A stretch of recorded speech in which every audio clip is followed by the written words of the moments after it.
नमस्कार दोस्तों, आपका मेरे YouTube चैनल हिंदी कहानी पर स्वागत है। जब दुर्वासा ऋषि ने 60,000 शिष्यों के साथ राम के यहाँ भोजन किया।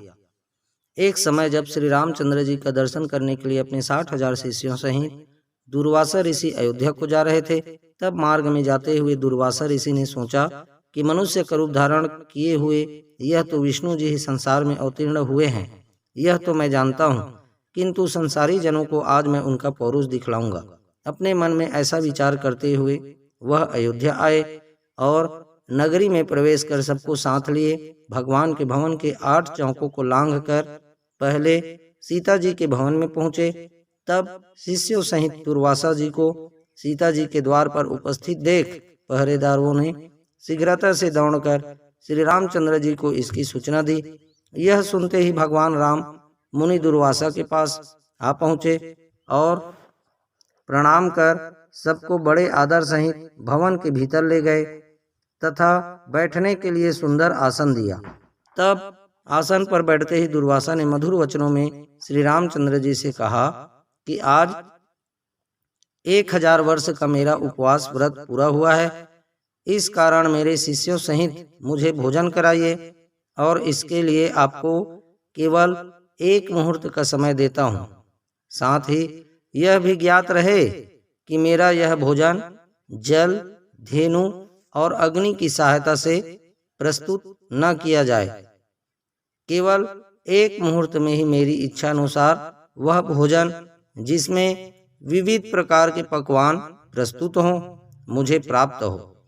इसके अतिरिक्त यदि तुम अपने धर्म की रक्षा चाहो तो शिव पूजन निमित्त मुझे ऐसे पुष्प मंगवा दो कि जैसे पुष्प यहाँ अब तक किसी ने न देखे हों। यदि यह तुमसे न हो सके तो मुझसे स्पष्ट कह दो कि मैं इसमें असमर्थ हूँ, मैं चला जाऊंगा।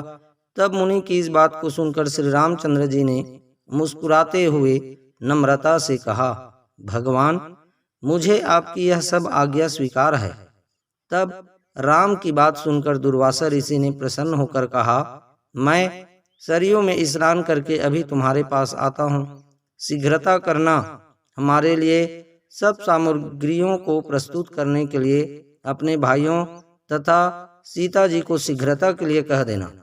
रामचंद्र जी ने कहा, अच्छा आप जाइए स्नान कर आइए। दुर्वासा ऋषि जी स्नान करने चले गए। राम चिंतित हो गए। लक्ष्मण आदि भ्राता जानकी तथा सब के सब व्याकुल हो राम की ओर निर्निमेष दृष्टि से देखने लगे कि मुनि ने तो इस प्रकार की सब अद्भुत वस्तुएं मांगी है, इसके लिए देखें कि अब भगवान क्या करते हैं, क्योंकि बिना अग्नि जल और बिना गौ के उनके लिए किस प्रकार से भोजन प्रस्तुत करते हैं। तब रामचंद्र जी ने लक्ष्मण जी से एक पत्र लिखवाया, फिर उस पत्र को अपने बाण में बांधकर धनुष पर चढ़ाया और छोड़ दिया। वह बाण वायु वेग से उड़कर अमरावती में इंद्र की सुधर्मा नामक सभा में जाकर उनके सामने गिर पड़ा। उस बाण को देखकर इंद्र व्याकुल हो गए कि यह किसका बाण है। फिर उठाकर जो देखा तो उस पर राम का नाम अंकित था। फिर उसमें बंधे पत्र को खोलकर पढ़ा। पत्र खुलते ही वह बाण फिर वहां से उड़कर राम के तरकस में आ घुसा। उधर इंद्र ने उस पत्र को सभा में बैठे हुए सब देवताओं को सुनाया। उसमें लिखा था, इंद्र स्वर्ग में सुखी रहो, मैं सर्वदा तुम्हारा स्मरण करता हूँ, परंतु तुम्हें एक आज्ञा देता हूँ।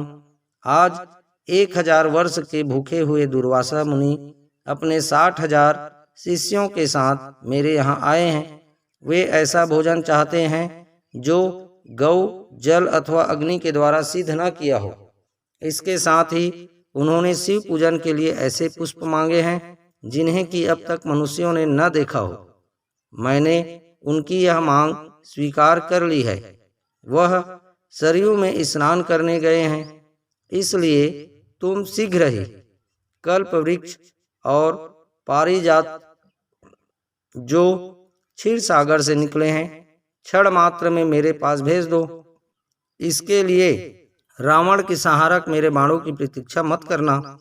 यह पत्र देवताओं को सुनाकर इंद्रदेव तत्क्षण उठ पड़े और कल्पवृक्ष तथा पारिजात को साथ ले देवताओं सहित विमान में बैठकर अयोध्या में आ पहुंचे। लक्ष्मण जी ने इंद्र का स्वागत किया। इंद्र ने राम के पास पहुंच पारिजात और कल्पवृक्ष को राम को अर्पण किया। इतने में ही सरयू तट से दुर्वासा ने अपने एक शिष्य को राम के पास भेजा कि तुम जाकर देखो कि राम इस समय क्या कर रहे हैं।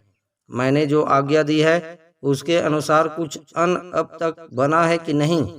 अब तक वैसे ही चिंता मग्न है या कुछ कर रहे हैं। यदि मेरी आज्ञा अनुसार पकवान प्रस्तुत कर रहे हैं तो अब तक कितनी सामग्री तैयार हुई है, यह सब तुम चुपके से देखकर मेरे पास आओ। तब जो आज्ञा ऐसा कहकर वह शिष्य राम के भवन में आया। देखा तो कल्पवृक्ष और पारिजात से युक्त देवताओं की मंडली में राम विराजमान है।